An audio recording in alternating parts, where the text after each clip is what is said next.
रुबीना खालिद जी, आप मौजूद हैं?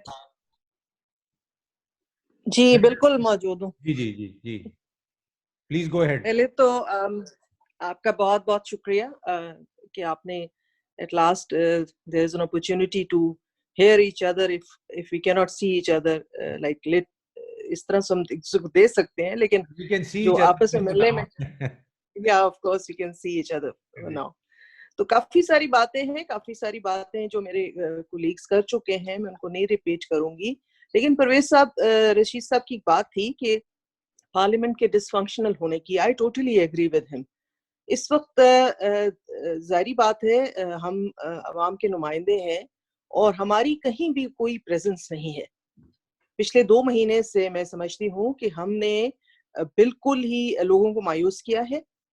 हमारी कोई इनपुट नहीं है, हमारी कोई जो इस वक्त पूरा मुल्क जो है इस वक्त बल्कि पूरी दुनिया एक प्रॉब्लम में है, लेकिन इसमें पार्लियामेंट जो है वो बिल्कुल गैर फ़ाल नजर आती है। ये तो हमें एग्री करना पड़ेगा और इसमें हम सबकी कोताही है। कलेक्टिव रिस्पॉन्सिबिलिटी भी होती है और कलेक्टिव अगर गलती हो जाए तो फिर वो कलेक्टिव रिस्पॉन्सिबिलिटी बनती है। मैं नहीं समझती कि जब 50-60 लोगों की कैबिनेट है, उनकी मीटिंग होती है डेली बेसिस पे या हर दूसरे दिन उनकी मीटिंग होती है। हमारी तो स्टैंडिंग कमेटी की मीटिंग्स भी हमने छोड़ दी हैं। उसमें तो इतने लोग नहीं होते, ज्यादा से ज्यादा 20, 25, 30 लोगों की हमारी स्टैंडिंग कमेटी की, तो एक ओवरसाइट जो कर सकते थे हमने वो भी छोड़ दी। इस तरह से काफी सारी बातें हैं, लेकिन आपके तवज्जुह से मैं चाहूंगी कि गवर्नमेंट अगर कुछ और नहीं कर सकती तो एक चीज हम कर लें कि मैंडेटरी कर दें कम से कम वेयरिंग ऑफ अ मास्क। ये कोई इतना सुपर साइंस नहीं है कि अगर everybody starts wearing a mask तो कुछ ना कुछ इसकी जो है हम इसका सद्भाव कर सकेंगे। और ये हम जो खुश हो रहे हैं कि जी पाकिस्तान में नहीं है और पाकिस्तान में कम है, असल में हमारा मसला ये कि हमारी टेस्टिंग ही नहीं है। हमारे लोग बहुत सारे हैं जो ऐसे घूम फिर रहे हैं इस वक्त, लेकिन चूंकि टेस्टिंग कैपेसिटी नहीं है, मुझे और सूबों का तो नहीं पता, लेकिन खैबर पख्तूनख्वा के हवाले से मैं ये जरूर आपसे बात करूंगी कि अगर आप चार्ट को देखें तो जो डेथ रेट है वो हाईएस्ट है पाकिस्तान में इस वक्त खैबर पख्तूनख्वा का, और टेस्टिंग कैपेसिटी जो है वो सबसे कम है इस वक्त खैबर पख्तूनख्वा की बनिस्बत दूसरे सूबों से अगर आप कंपेयर करेंगे। तो इस वक्त भी लेडी रीडिंग हॉस्पिटल जो है वो सबसे बिजिएस्ट हॉस्पिटल है हमारे सूबे का और सबसे बड़ा और पुराना अस्पताल है।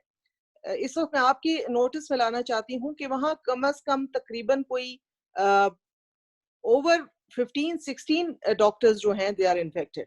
तो एन इन्फेक्टेड डॉक्टर मींस कि आपकी कम्युनिटी में वो कितनी तेजी से फैलेगा, क्योंकि एक डॉक्टर जो है जब हमारे नॉर्मल ओपीडीज में वो दिन में 200 मरीज भी देखता है, वो 300 मरीज भी देखता है।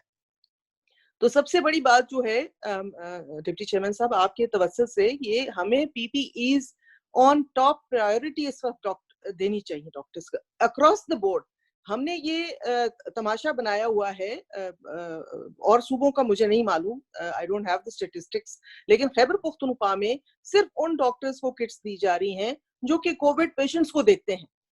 अब जो और ओपीडीज आपने खोली हुई हैं, आपको ये नहीं पता कि उसमें कौन सा पेशेंट जो है आप देख रहे हैं, चाहे वो किसी और बीमारी के लिए आया है। ये इसी के सिलसिले में आपको बताऊं कि गायनी की जो वार्ड है एलआरएच की, लेडी रीडिंग हॉस्पिटल की, वहां इस वक्त 3-4 लेडी डॉक्टर्स इन्फेक्टेड हैं। सो आप इमेजिन कर सकते हैं the magnitude of the problem कि 3-4 लेडी डॉक्टर्स ने कितने मरीजों को देखा होगा और गायनी के हिसाब से कितनी पेशेंट्स वहां आते हैं। तो इस तरह से आई डोंट नो कि हम किस तरह से उनकी हेल्प कर सकते हैं, लेकिन खैबर पख्तूनख्वा केपी में एक एक्यूट शॉर्टेज है इस वक्त पीपीईज की डॉक्टर्स के लिए। और अक्रॉस द बोर्ड मैं तो समझती हूँ कि जितने पैरा मेडिकल आपका स्टाफ है, आपके पैरामेडिक्स हैं, आपके सैनिटरी वर्कर्स हैं हॉस्पिटल्स के अंदर, जल्द अज जल्द उन सबको इक्विप करें। क्योंकि अब आप कहते हैं ये फ्रंट लाइन वॉरियर्स हैं, रोज हम उनके लिए टीवी पे गाने चलाते हैं, फ्रंट लाइन वॉरियर्स हैं। फ्रंट लाइन वॉरियर्स कैसे हैं कि आपने उनको, अगर उन्होंने जंग लड़नी है और बगैर हथियारों की लड़नी है तो उन बेचारों पे रहम करे। तो ये सारी बातें हैं जिसके पार्लियामेंट का इजलास बुलाना बहुत जरूरी है, जहां ये बातें डिस्कस हों क्योंकि एक गवर्नमेंट की जो दिल चाह रहा है वो कह रहे हैं, और जाहिर बात है मीडिया पे भी इस वक्त टोटल कंट्रोल उनका है। जिस तरह से वो पोर्ट्रे करना चाहते हैं उस तरह से उसको पोर्ट्रे कर देते हैं। लेकिन प्रॉब्लम्स हैं और बहुत बड़े प्रॉब्लम्स हैं।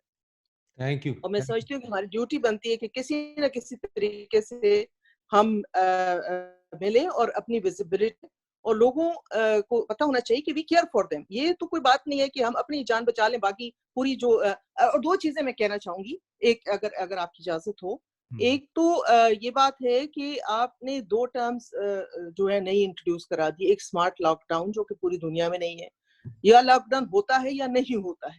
मैं कल मेरा अपारा से गुजरने का इत्तेफाक हुआ था, तो मैंने देखा कि जो इस्लामाबाद के शहर में बैंकों के बाहर लोग बिल्कुल एक दूसरे के पीछे खड़े हैं, बिल्कुल क्लोज, शोल्डर टू शोल्डर से भी ज्यादा क्लोज। तो ये अगर हम इस्लामाबाद में स्मार्ट लॉकडाउन को इम्प्लीमेंट नहीं करवा सकते, तो हम बाकी शहरों का तो सोच भी नहीं सकते कि वहाँ छोटे शहर हैं वो है। और दूसरी जो है ये 2 days क्वारंटाइन की जो नई कहानी हमने सुनी है कैबिनेट मीटिंग से जो निकली है, ये 2 दिन का क्वारंटाइन कहाँ पूरी दुनिया में नहीं है। जो हम आप प्लीज इसका नोटिस लें कि कह रहे हैं कि जो बाहर से लोग आएंगे वो 2 दिन का क्वारंटाइन करेंगे। तो 2 दिन का क्वारंटाइन पीरियड तो कहीं भी नहीं है। तो नहीं मेहरबानी करें रुबीना, तो वो 2 दिन का, अगर इसका नोटिस आप ले लें। Sorry sorry I interrupt you, वो दो, क्योंकि कुछ लोग बाहर से आए हैं, वो 2 दिन का क्वारंटाइन नहीं होता। वो ये होता है कि उनके 2 दिन जो उनको होल्ड करते हैं होटल्स में या जो भी डेजिग्नेटेड एरियाज हैं उनमें उनके टेस्ट होते हैं। अगर वो टेस्ट नेगेटिव आ जाए तो उनको फिर कहा जाता है कि आप घर जाके 14 दिन क्वारंटाइन करें। और अगर वो पॉजिटिव आ जाता है तो जहां उनको रखा होता है वहां उनको 14 दिन रखते हैं, और फिर 14 दिन के बाद उनका दोबारा टेस्ट करते हैं। 2 दिन का चले क्वारंटाइन कहीं नहीं हो रहा।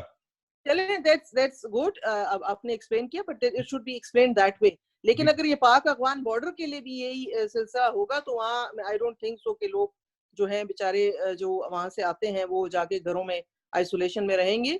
Government should rethink about it. Thank you senator Rubina, thank you for joining us. Next time थोड़ा एडवांस में सबको इंफॉर्मेशन भी देंगे, और ये get together will continue till the session happens, so we can keep in touch with everybody and get everybody's views. Thank you everyone for joining ji. Thank you, sir. Thank you.